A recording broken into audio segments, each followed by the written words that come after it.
All right, it is 4 o'clock. I am going to call the meeting to order. I will let you all know that you're being recorded. So just so you know, Matt is on the call, but is not able to speak. He doesn't have a mic, so I'll go ahead and just do the agenda. We don't have any action items, so shouldn't be a big deal.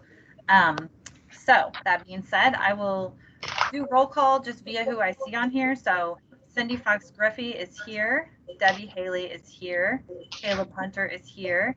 Matt Johannesman is here. Jeanette Kovner is here. Scott Kokmeyer is here. Dan Kuntz is here. Rick Masterson is not available. Brian Kunman is here. Dick Ruffcar is here. Robert Schmidt is here.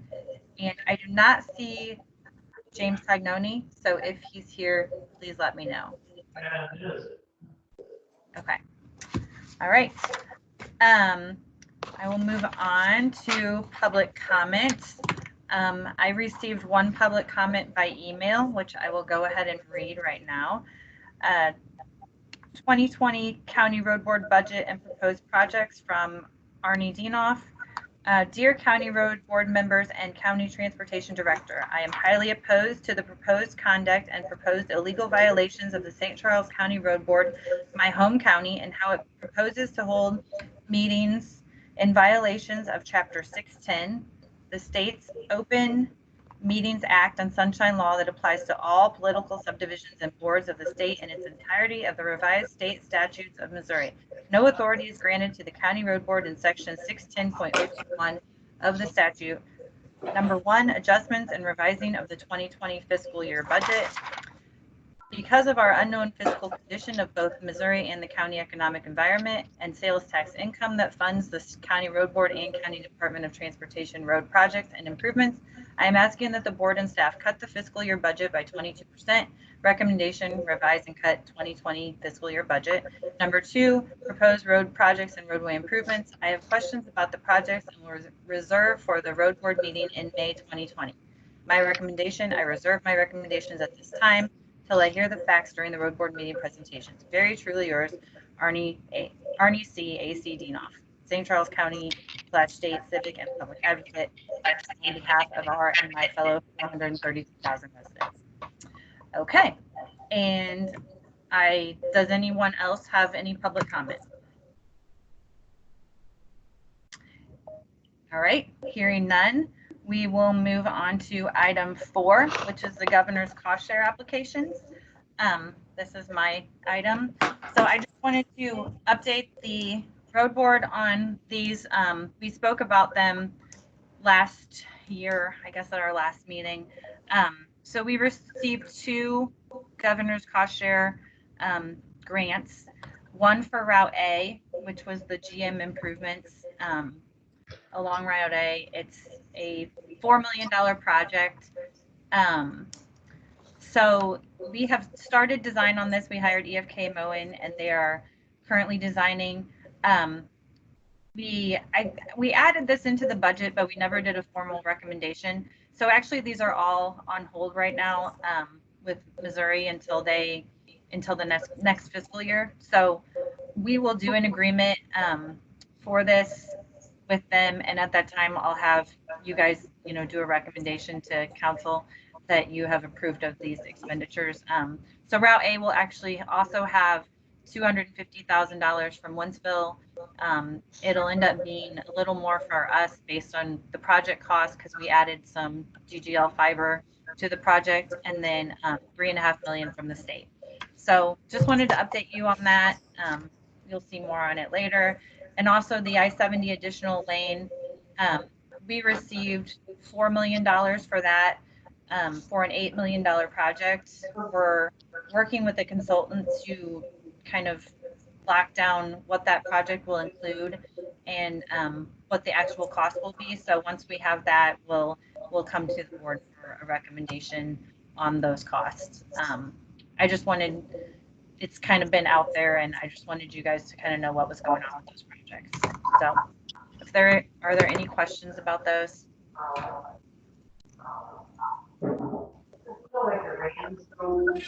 I should also say that the first reading of the I-70 St. Charles project from Fairgrounds Road to 370 was read at council on Monday. So that should be approved in April, and then that will go actually to the Missouri Highway Commission for approval as a design build project. So that project is moving forward as well.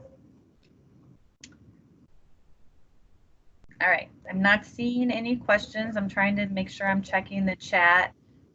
Not seeing anything. Okay, so with that, we will start on the TIP presentations. I have Lake St. Louis first. Amanda, Yes. one question. That I-70 Fairgrounds project, that's not the one-way outer road that we've seen some preliminary things on, is it? Yes. So it won't necessarily be one-way outer roads, but that's what we've seen so far. Okay. So if it goes design build, they are welcome to propose whatever they want. We hope they'll complete the outer road system, be it one-way or two-way, and then figure out a way to improve the interchanges. Our kind of analysis, it shows that one-way outer roads are a good way to do that, but they could come up with something different. Okay, thank you. No problem. All right, let me see.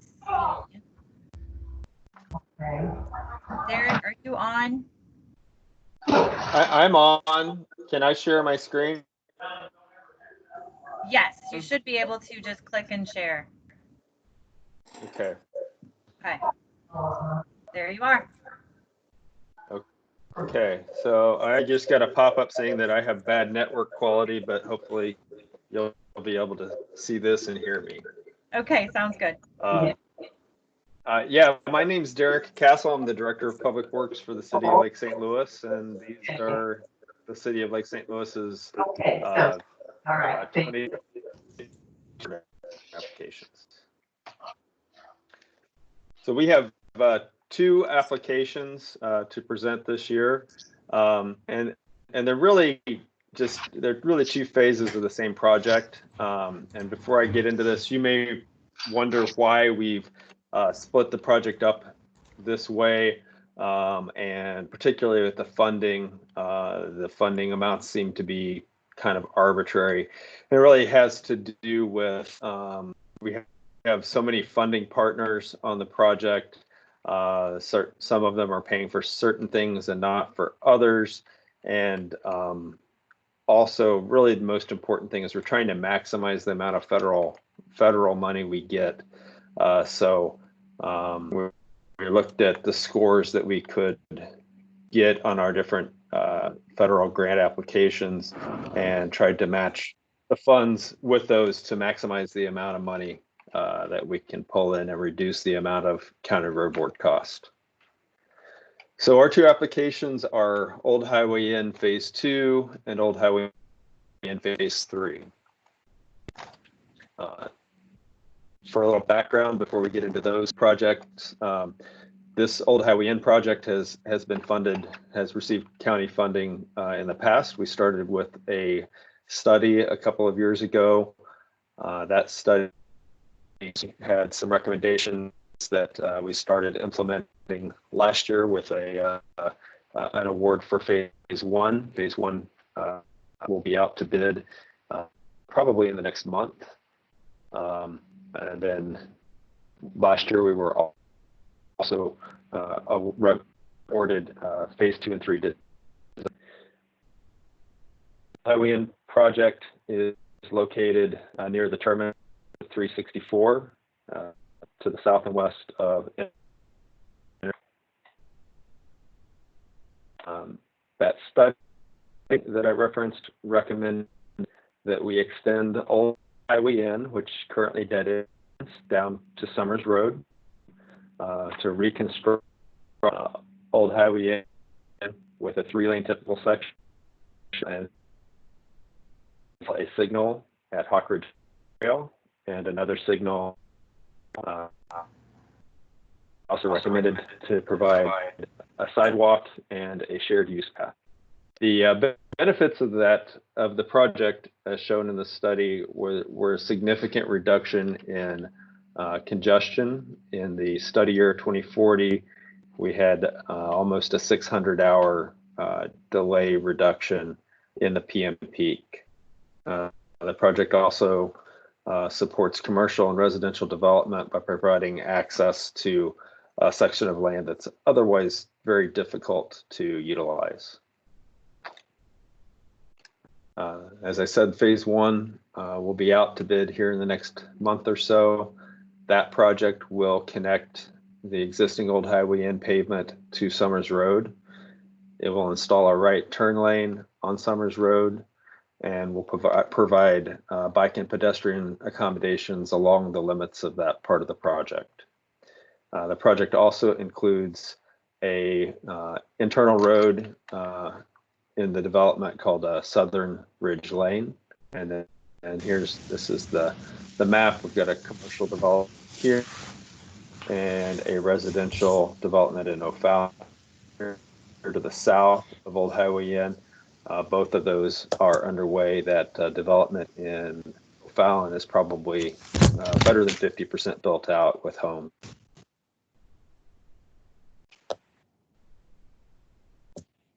Our first project in the applications this year is Old Highway N Phase 2.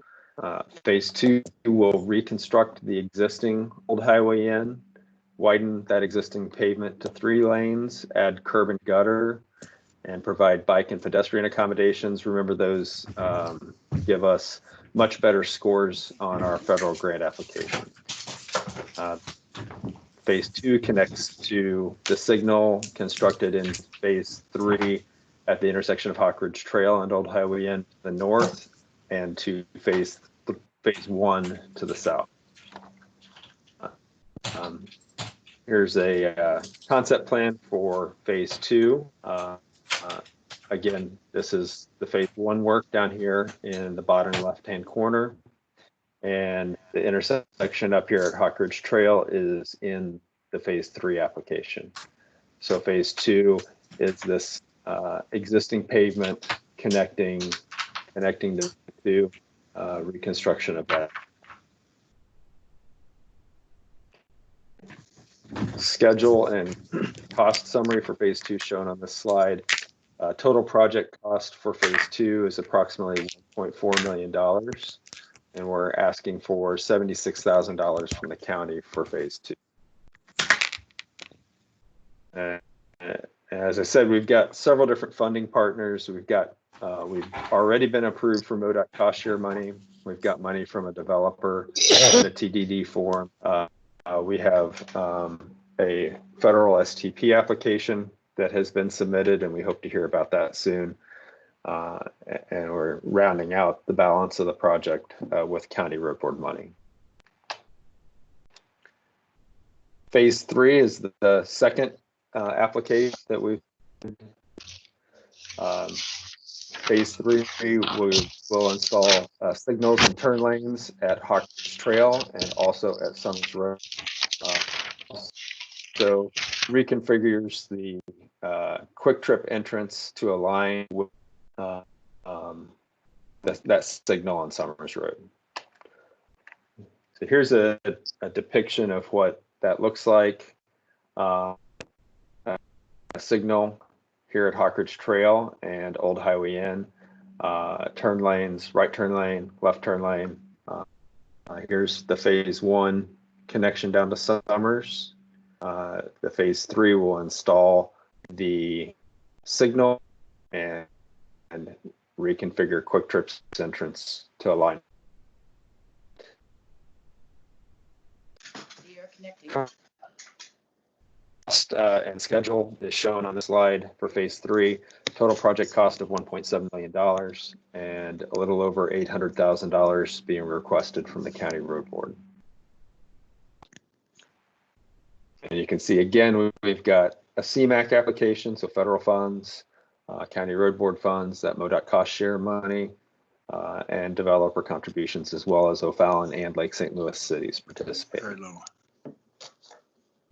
So I think that it really helps to look at phase 2 and 3 together, since this project, these projects will probably be merged and put out to bid as one construction contract.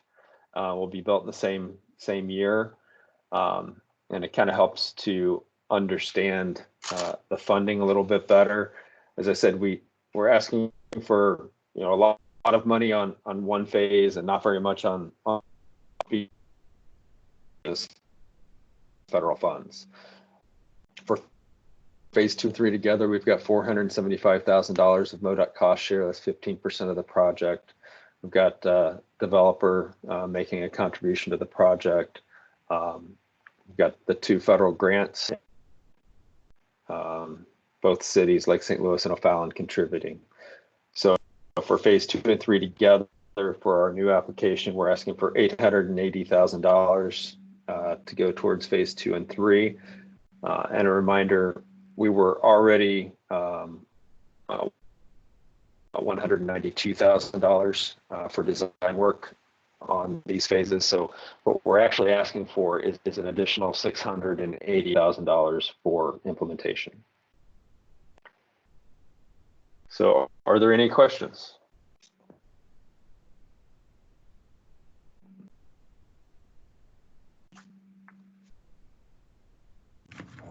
Okay, I don't see any questions, except Arnie's asking, Arnie was just able to join us and is asking who's speaking. That was Derek Kessel from Lake St. Louis. Also, Matt phoned in a comment that this is his favorite kind of county project and he loves it. So that's good. Let's see, let me get back to, are there any other questions from anybody? I think you should be able to unmute yourselves. I jumped in and muted a few people during that just to reduce feedback. So try to stay muted, but feel free to ask a question now.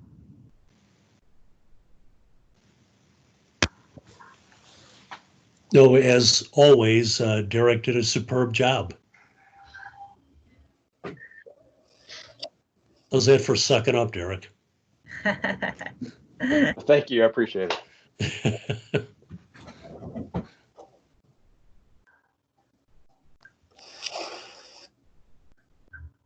All right. Okay. Well, I'll probably stay on, but if there's no questions, I appreciate you listening to the presentation.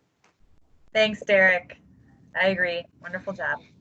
Could we see that breakdown again of that last slide before Jim hopped on? So like it was the breakdown of the cost. I was just trying to figure out what the percentages were on that one. Okay.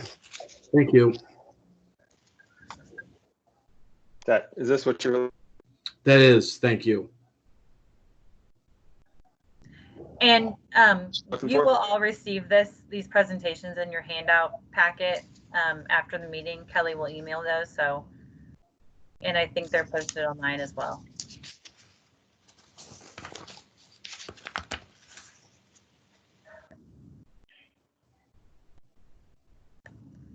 Okay.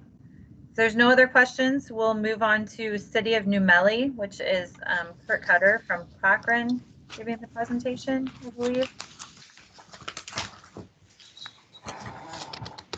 Yes, thank you, Amanda. 1 second here.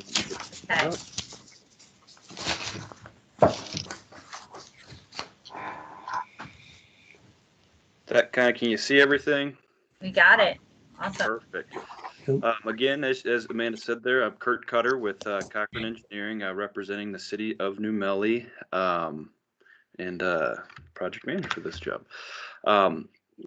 Project location is located just northwest of the City of New Melle along Forestell Road, right adjacent to Highway Z, and parks at New Melle Lakes. The project boundaries are from Highway Z to the city/county line. Overview for the project is we're proposing this project as an undocumented safety concern. Large numerous commercial hauling vehicles and bicyclists traverse this roadway en route every day. As you know, the Fred River Rock Quarry is in New Melly, and this is one of their routes that heading out of town. The Forstow Road Improvement Project will provide road widening and partial reconstruction from Highway Z to the park at New Melly Lakes. Then we've also proposed some resurfacing west of the bridge adjacent to the park at New Melly Lakes to the county line. The city of New Melly is extremely excited to have one of St. Charles County's parks very, very close by, encouraging obviously residents and anybody near to access that park. The existing traffic count for this roadway is 1,035 ADT on that. Again, the project consists of the following components. We do have 4-foot wide bike lanes on the road, a 10-foot wide ADA compliant multi-use path.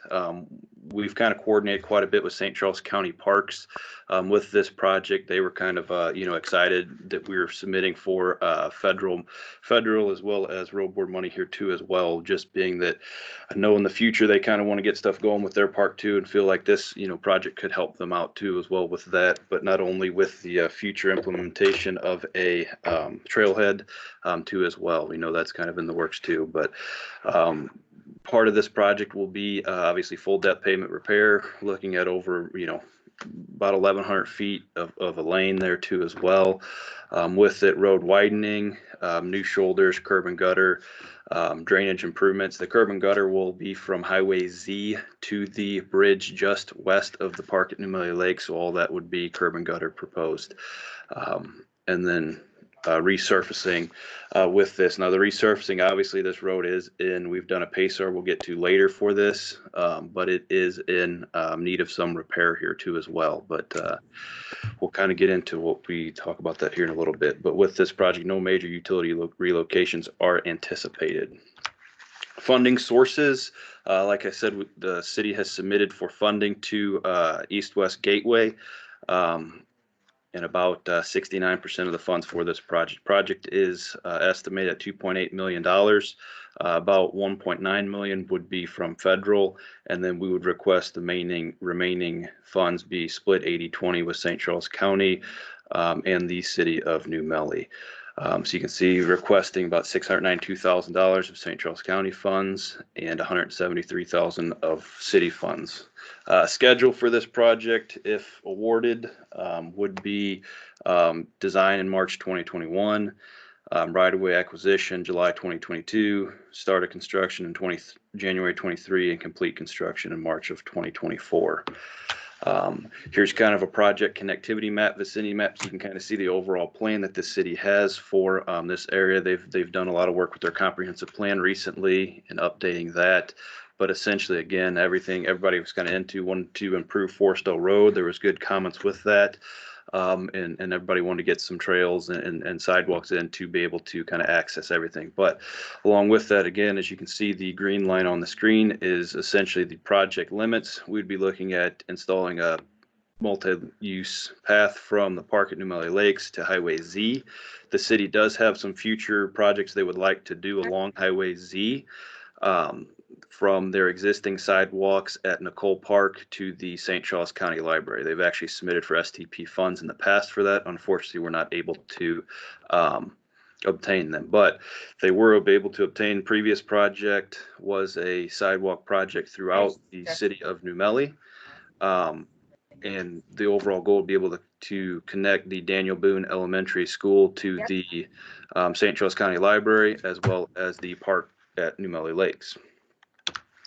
This is a typical cross section we have. Unless anybody has any questions, I understand you guys are very busy today, and I'll kind of go on here with that. This is the westernmost end of the project. You can see the park at New Melly Lakes is in the right corner of the page. This is the area we would just be proposing resurfacing to the county line, right adjacent to the VFW hall. As you can see coming up, obviously, resurfacing, widening, curb and gutter, and then the asphalt trail. What I'd like to know with the asphalt trail, obviously, we've kind of talked with the County Parks Department. They were in support of connecting the trail to the existing trails in the park at New Melly Lakes. We do have a potential future connection to the right too that could be worked through with the county. We did not discuss that with the Parks Department at the time, but any type of connections, I think the city would be very happy to just encourage kind of pedestrian movement around and through with this project. Again, continuing west, not looking, the right of way we'd be wanting to acquire would be essentially common ground from the Fiddlestick subdivision. I think there's been some positive feedback with that too as well, just between the right of way there, and anything from the county in the previous slide would be just a temporary or a permanent sidewalk or permanent trail easement for that. Again, continuing to the east, the end of the project would be at the intersection of Highway Z, and again, future connection to trails there as well. Part of this road project, we did perform a PACER evaluation, which will kind of, I guess, structurally rate the road. Forestell Road had an overall rating of 3.25. Needing some repair. I will note that the city did just trying to, obviously as they're submitting funding for this road, they are trying to keep up with it still and trying to do as much as they can.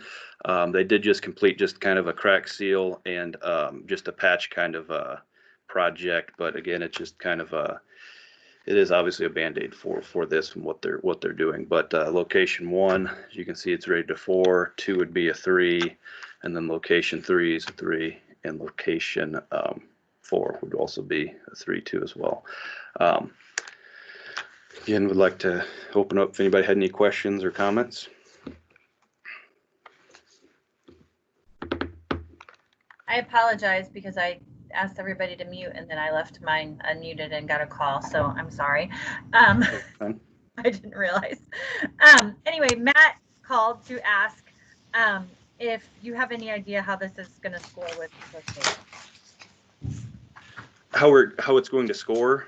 Yeah, you guys were able to kind of analyze that at all? Yeah, I mean, we've looked into the score. Obviously, we've wrote this as much as we could to, I guess, to look at it as positively to, or I guess East West Gateway would.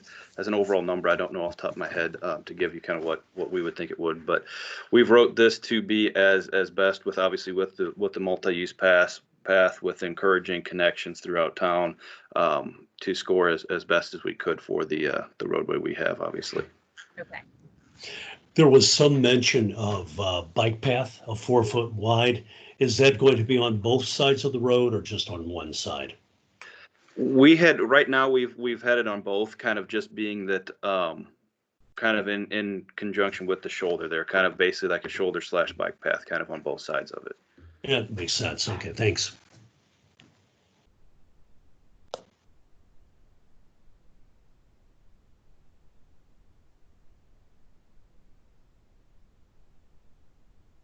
All right, anybody else?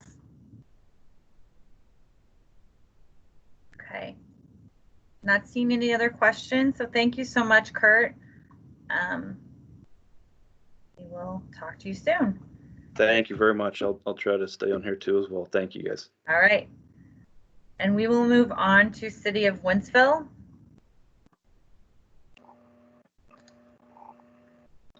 Thank you, Amanda. This is Susan Spiegel, Director of Public Works for the City of Wentzville.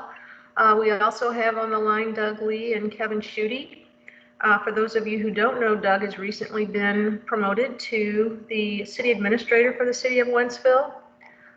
So this evening, we're going to have Kevin Schutte, who is the Senior Project Manager for these projects, do our presentation, and myself and Doug will be available for questions afterwards. Thank you. Thank you. Thank you, Sue. I hope you can see our screen. Yep, we can. We're good. Okay. All right. Like Sue said, my name's Kevin Schutte, Senior Project Manager with the City of Wentzville. First and foremost, we always like to thank the Road Board for allowing us to present our projects. These are important projects for the City of Wentzville, and we appreciate your guys' time, especially during these certain circumstances.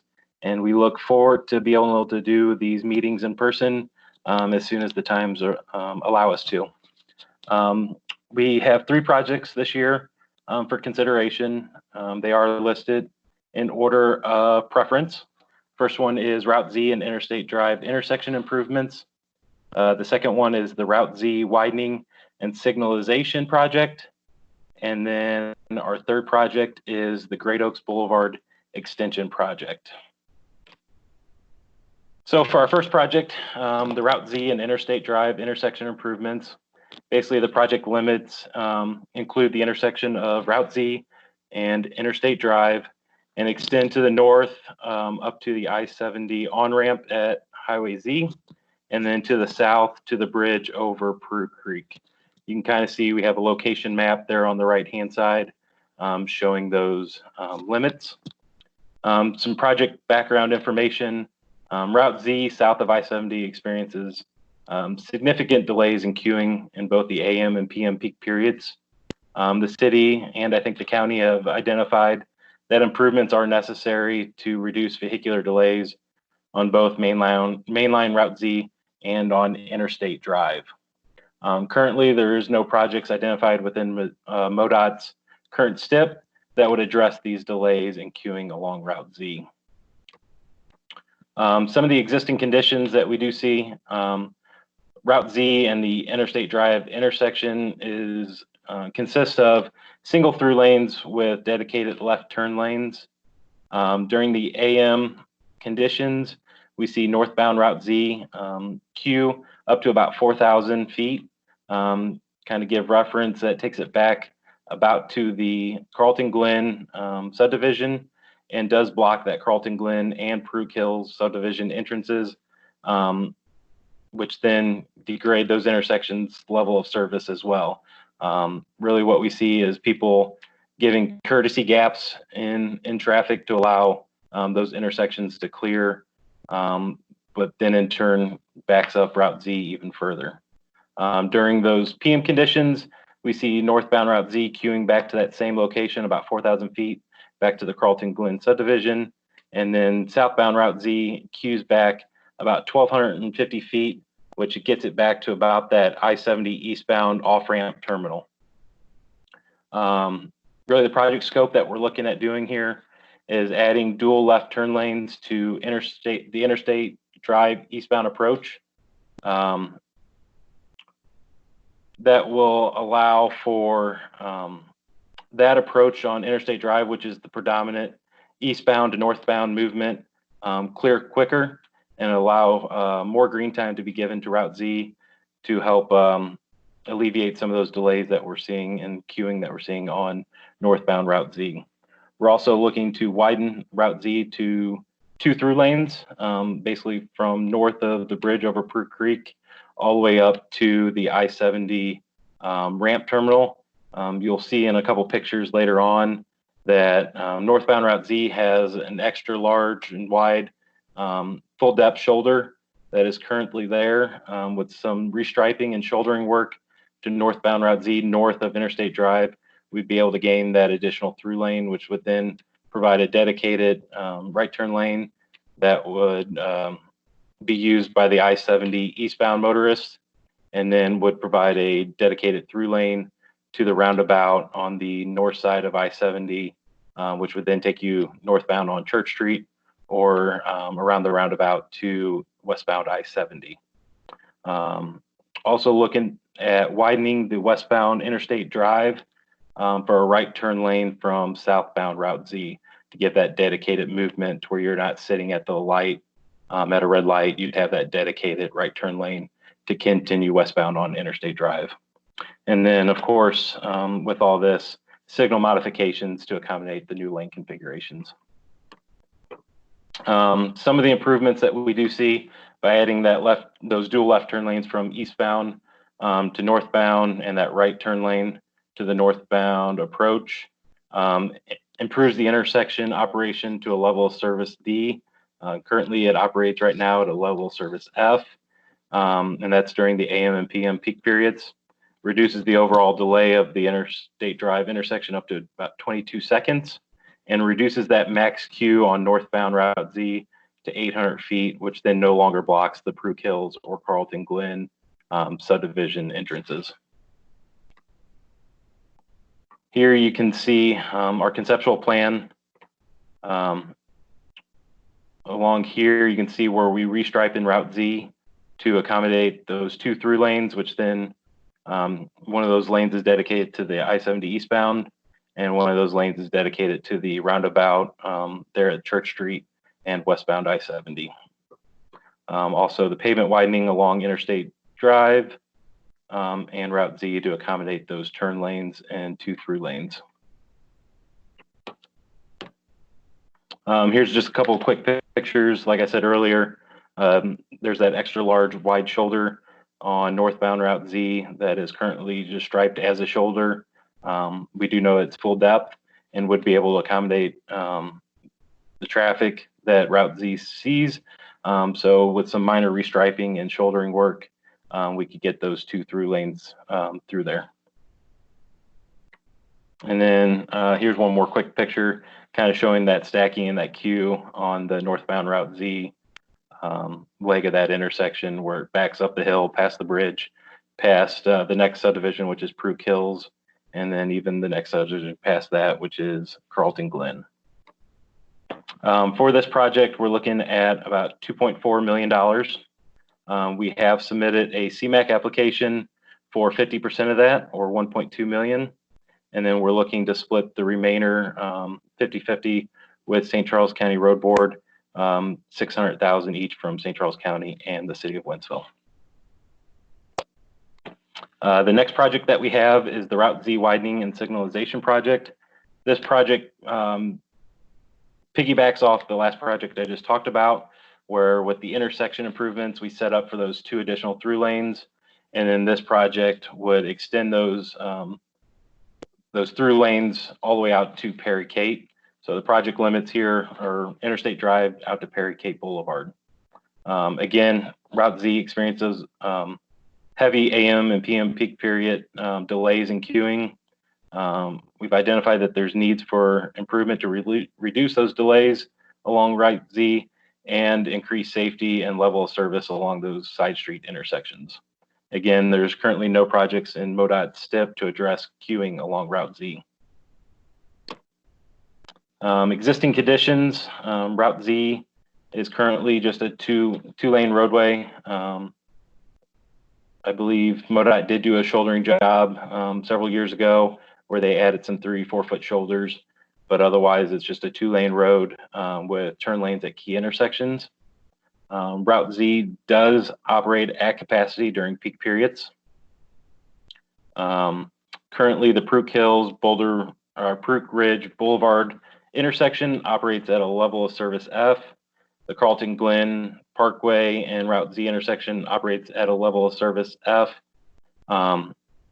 Looking at the 2040 no-bill conditions, these do queue outside of the project study area. So when we did our traffic analysis with our consultant, looking at the 2040 no-bill conditions, traffic does queue well outside of our project area. There's standstill traffic, and southbound Route Z does start backing traffic out onto eastbound I-70. The project scope, like I said earlier, piggybacks off the previous project. It widens Route Z to a 4-lane roadway with turn lanes at key intersections. We're proposing to install a traffic signal at the intersection of Route Z and Prue Hills. We're also proposing to add fiber for signal communication between Interstate Drive and Perry Cate Boulevard. There's an existing signal at Perry Cate Boulevard that currently runs on unreliable cell communication for communication to that signal. So by getting fiber out to it, we can coordinate those 3 signals to operate efficiently and allow the efficient move of traffic through this area. And then we're also looking to extend the multi-use trail that runs along Interstate Drive currently up to that Prue Hills Parkway. Currently, there's really no north-south connection for pedestrian use due to Prue Creek. This would allow that crossing over the bridge, which we would have to widen for the additional lane for Route Z anyways, and it would allow that pedestrian connectivity to connect to the Prue Hills subdivision, the Boulder Ridge subdivision, which is just to the west of that intersection, and then through some internal sidewalks within Prue Hills, also would connect into the Carlton Glen subdivision.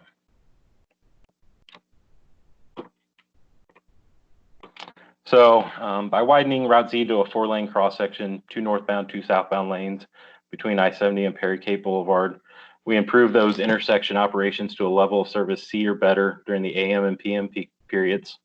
We reduce the overall delay at those intersections up to 30 seconds compared to no build conditions. And it does result in average speeds of about 35 to 38 miles per hour compared to a 25 mile per hour or less during no build PM peaks. Here we have some of our conceptual drawings. The drawing here on the left-hand side of the screen, you'll notice is kind of grayed out. Those are those improvements that we are proposing with the Route Z and Interstate Drive project. And basically starts right here at the bridge with widening the bridge to each side to accommodate the 2 through lanes and that 8-foot multi-use trail. Continues to the south down to the Prue Hills, Prue Ridge Boulevard intersection, where we're proposing the installation of a signal, and is that terminus point for that multi-use trail to connect these 2 subdivisions with the north side over Prue Creek. Continue south even further. You can see here we have the Wentzville Christian Church. It's a large church that does offer preschool services during the day with a large amount of drop off and pick up in the morning and afternoons. And then further to the south is where our project limits end at Perry Cape Boulevard. I'm sure, as most of you know, Perry Cape Boulevard is a main collector for the city of Wentzville. We have Stone Creek Elementary School, which is here on the bottom side of the screen. Just north of here, you have the Morgan School, Boulevard Senior Living Center. Further to the, let's say, east, you have Timberland High School, Boone Trail Elementary School, and roughly about 700 single-family homes between the Stone Meadows and Whisper Creek subdivisions that utilize this intersection and Route Z.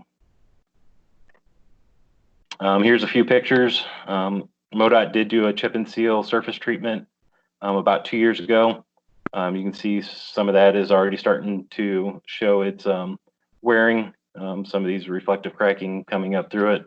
You can see that MoDOT didn't do the whole roadway. They only did the driving lanes. All the turn lanes were left untreated, as well as the shoulders and along the center line rumbles. The financial plan and schedule for this project, St. Charles County did submit an STP application for this project. The project is looking at a total of just over $7 million. The STP application was submitted for 40% of that, or just over 2.8 million.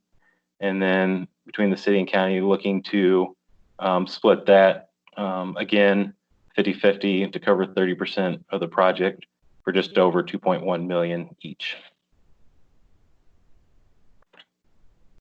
Our last project to present tonight is the Great Oaks Boulevard extension.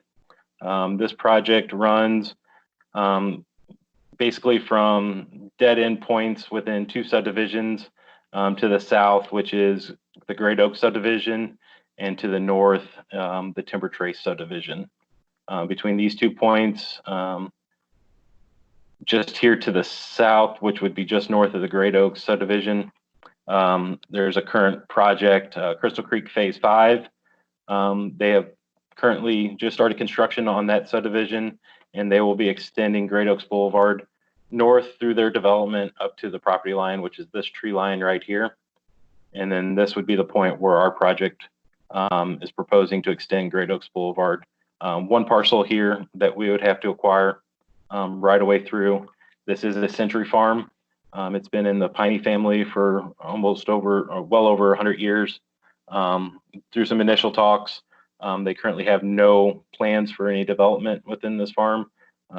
There's several family members that desire to keep the farm within the family. A little bit more project background. Great Oaks Boulevard from Wentzville Parkway through the Great Oaks subdivision was built in about 2003. Great Oaks Boulevard through the Timber Trace portion of the subdivision was built in 2013. And since then, just last year in 2019, MoDOT completed the US 61 Pine EP interchange project that reduced access for the Timber Trace subdivision at US 61, which is their primary access point, to a right in, right out. So they no longer have a full access point to enter and leave their subdivision as their primary point. It has been reduced to a right in, right out, which we feel makes this extension even more valuable for those residents. There's almost, I believe, about 400 residential units between Timber Trace and Oaks of Lexington Phase 4 that could utilize this extension that would get them back to the heart of the city. Like I said, existing conditions, Great Oaks Boulevard is currently incomplete.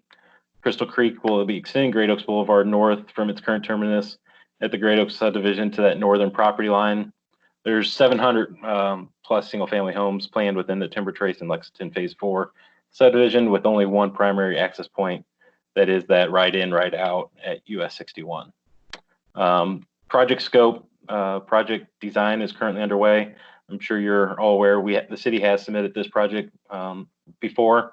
Back when we did submit this, I believe back in 2018, it was for design only. Since then, the city has undertaken the design of this project, and we're looking to finish up those plans by the end of the year.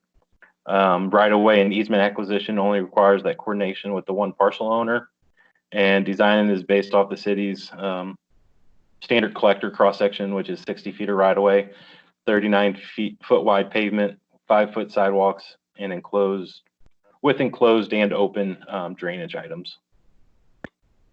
Here's just a couple snippets from the preliminary plans that we have.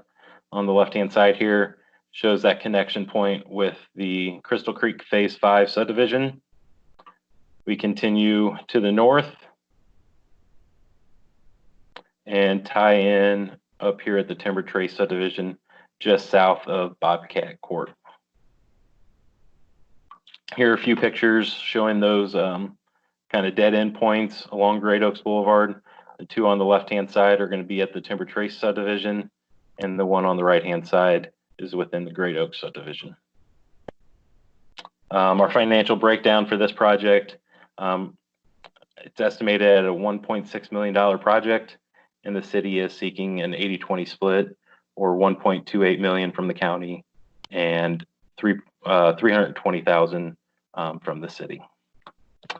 So with that, I believe that ends our presentation. And if anyone has any questions, I'd be happy to answer them.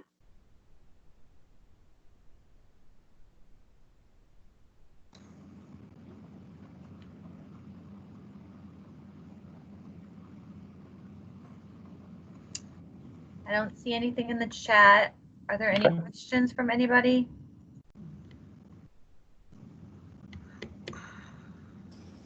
All right, nobody's jumping in, so thank you so much, Kevin. Alrighty, thank you. That was great. Amanda, my question was kind of for you. So in the past, I remember when there was out there by Quail Ridge Park, there were some issues there because the state still maintained the highway there, and they were actually deeding it to the county. That way we could do the repairs. But it sounds like the state is still maintaining a portion of Highway Z. Is that correct? I will let Kevin answer. So the state does maintain Route Z all the way from the roundabout there at the intersection of Church Street, just a little bit north of that roundabout, all the way out down to, I believe, if it's D or double D down there at New Melly. The state does own all of Route Z. Interstate Drive, the state does own a portion there, I guess just in front of Quail Ridge Park and to the east, that I believe Amanda can correct me if I'm wrong. I believe that the county is working on some type of agreement for maybe a relinquishment. I know the county has a planned project for Interstate Drive through that section where it's been unimproved, but MoDOT does still maintain ownership of that. So I guess kind of building on that, Brian, yes, we are taking over that portion of Interstate Drive, just basically because it's a weird piece for MoDOT to continue to maintain, and they don't. So I will add that with Route Z and the widening, there will be route swaps needed. MoDOT won't maintain any additional road, even if we build anything for them, they won't take over maintenance of it without swapping something else. So I would assume that Wentzville is working on what that's going to be, should this project happen, but I don't know that there's an answer to that yet. That's correct, Amanda. Yeah. MoDOT has had those conversations with us, but until funding is secured for it, really those conversations haven't alluded to what kind of road relinquishment or swap there would be with the state. And I missed it. Kevin, did you guys apply for cost share on either of those Route Z projects yet? Not yet. We were waiting to see about the CMAQ and the SDP funding before submitting a cost share application. But we do see, at least for the Route Z widening and signalization project, which was that second project I talked about, we do see it being a fairly decent application for cost share. Okay. So Mr. Dinoff, that would be the State Highway Commission contribution would be a cost share application. So yes. And okay, any other questions? Okay. All right. Thank you. Next up, we have Chris Bostic and St. Charles County Highway. There he is. All right. Thank you. I will go ahead and share my screen here for you. Okay. I'm here, Chris Bostic, Engineering Manager for St. Charles County Highway Department. I have 3 projects to talk with you about this afternoon, and we can just jump right into those, starting with Jacob Station Road. So what we're talking about on Jacob Station Road is roughly a half-mile project from Towers Road south down to the intersection with Fairdale Lane and Jacob's Landing Drive. The current situation is it's a narrow 2-lane roadway. There's no shoulders or turn lanes at any of those side streets. And there's a little bit of vertical curvature issues that need to be corrected. So pavement condition is fair. It's basically a 66 out of 100 with kind of the traditional distress.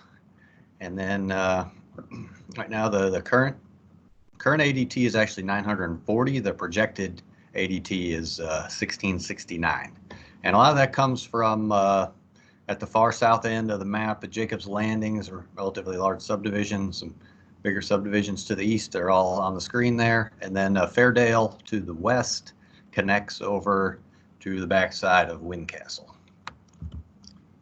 There's a couple pictures of the existing conditions. Again, it's a road that's just an old narrow 2-lane county road in what's become a urbanized area, and there's obviously drop-offs on both sides of the road.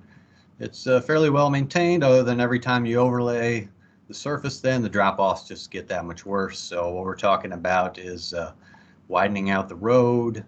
We'd be adding sidewalks, cleaning up those culverts like the one at the driveway there, so close to the road, a sharp impact point there, and just again widening and urbanizing the roadway. So the breakdown we're looking at would be to start design, estimating $250,000, some limited right-of-way. It's probably a 40-foot wide road. We go to 50 or 60 feet wide, and really we always throw in a little money for utilities, not anticipating much that would be outside of the existing right-of-way, but that's always possible. And then ultimately construction, again, on a half-mile project, a little over $2 million. So the grand total is $2.6 million is what we're requesting on the Jacob Station Road project. If you have any questions on that one, I'd be happy to take them.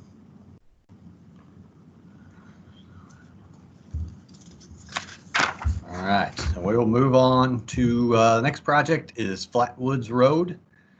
This project is northern St. Charles County, up by the Lincoln County line. Project starts just south of the bridge over Quiver River and runs 1,200 feet south along Flatwoods Road, which eventually becomes State Route Y, so Highway Y. The issue here is not so much the pavement as what this road could do. The road currently floods during high water, which cuts off St. Charles County from Lincoln County, but at the same time that Flatwoods is closed, also Route 79 closes.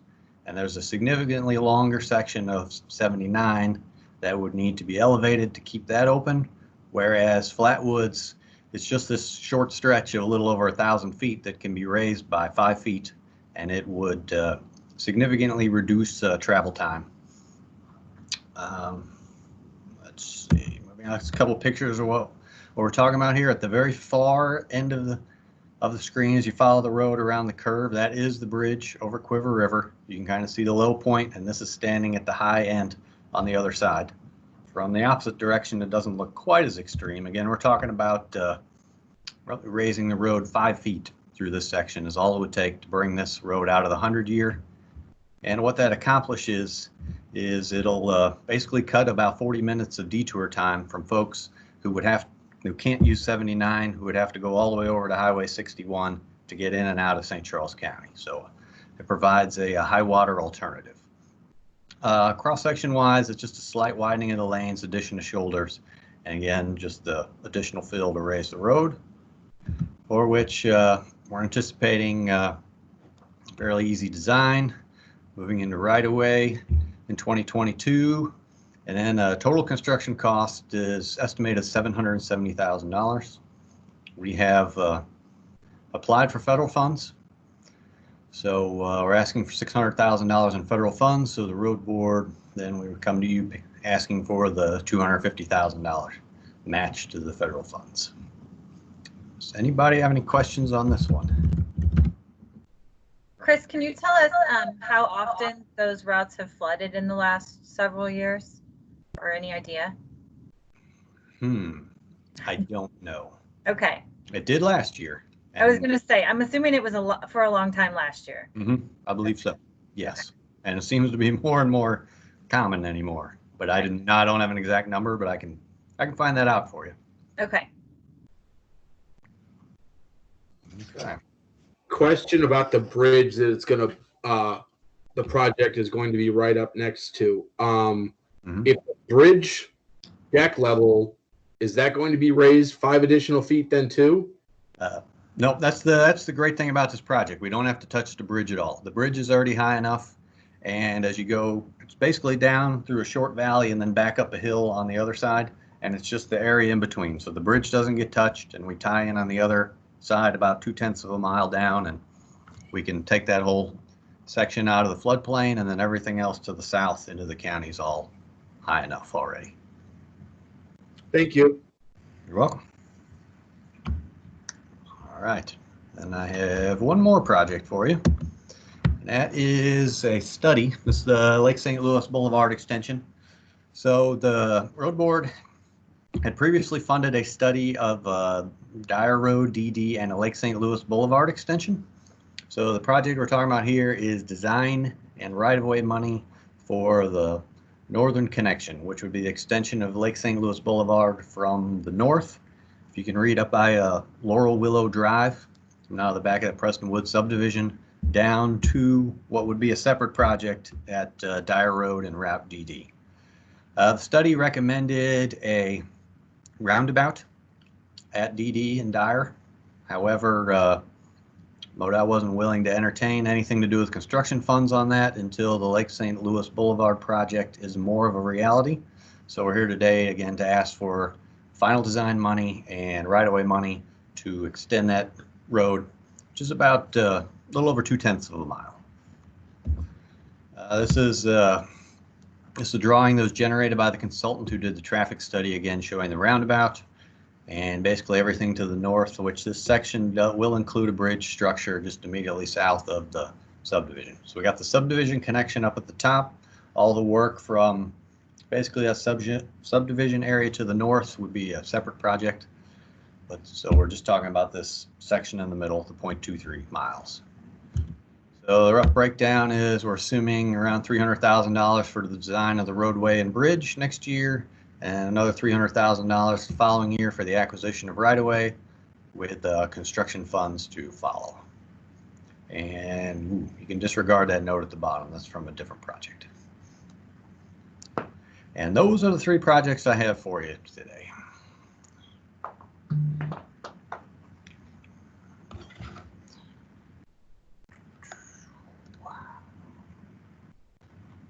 If you have any questions on those, I'm happy to take them. Thank you.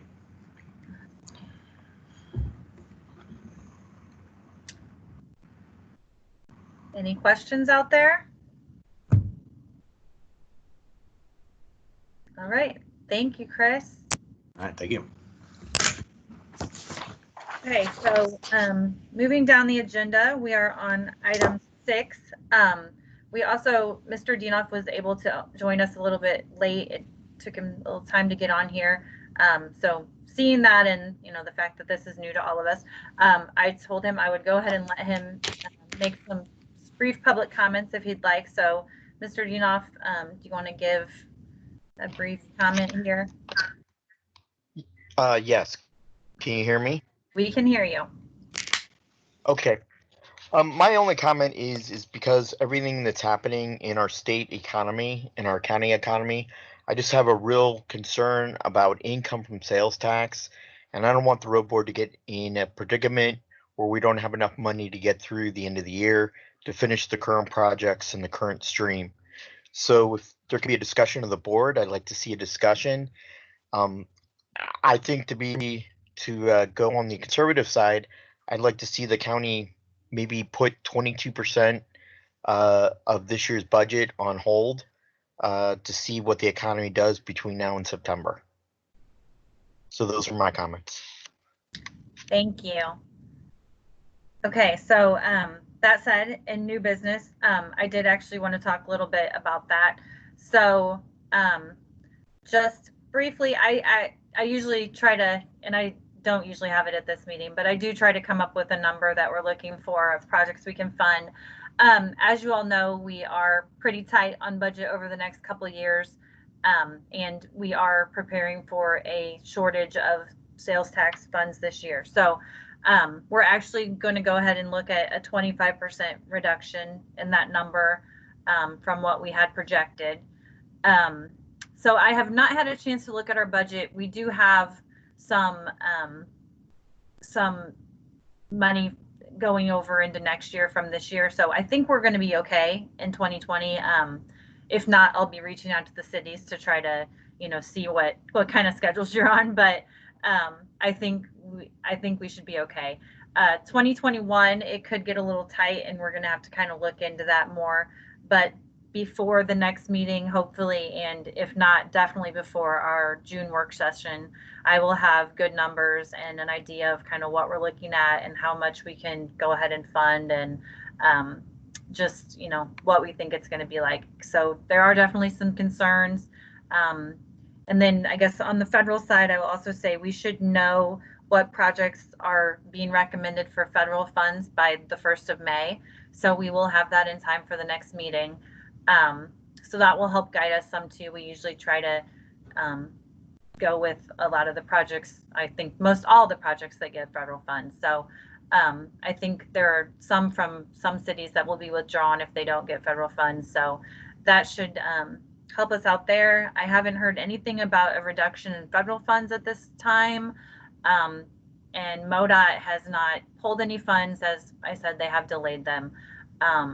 So we're just kind of all in a wait and see. I don't want to make any major calls right now, but we are definitely being cautious, and we'll be looking into that. So any questions on that?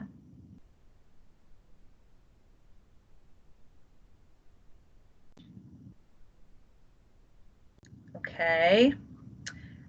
Any other new business?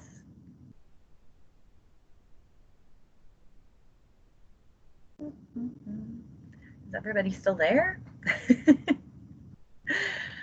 Still here, just Okay. All right. No new business. Any other business? Just stay safe. Yes, Yeah. everybody please stay safe. I think this went pretty well. So from what I'm hearing, I think we'll be doing this again at least for next month, and we'll see moving forward. So, you know, it's going as well as it can, and I'm actually happy with how this turned out. So we will have a video. It will be posted on the website, so you can go back and watch and listen to the presentations.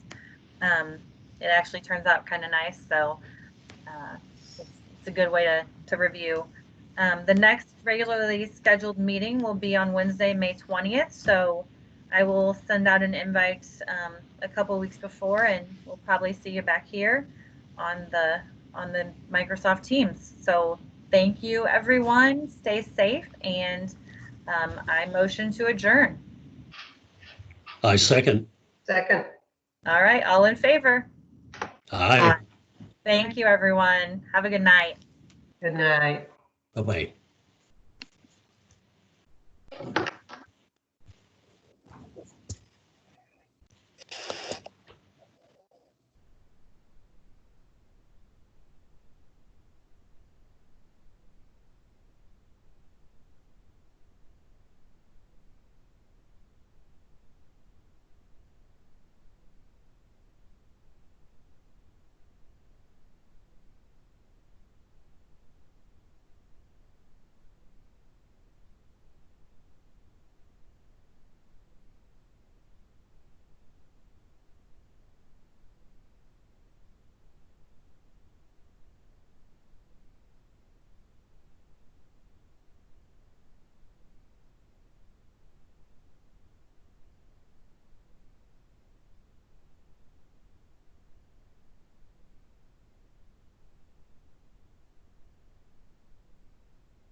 Oh, there we go.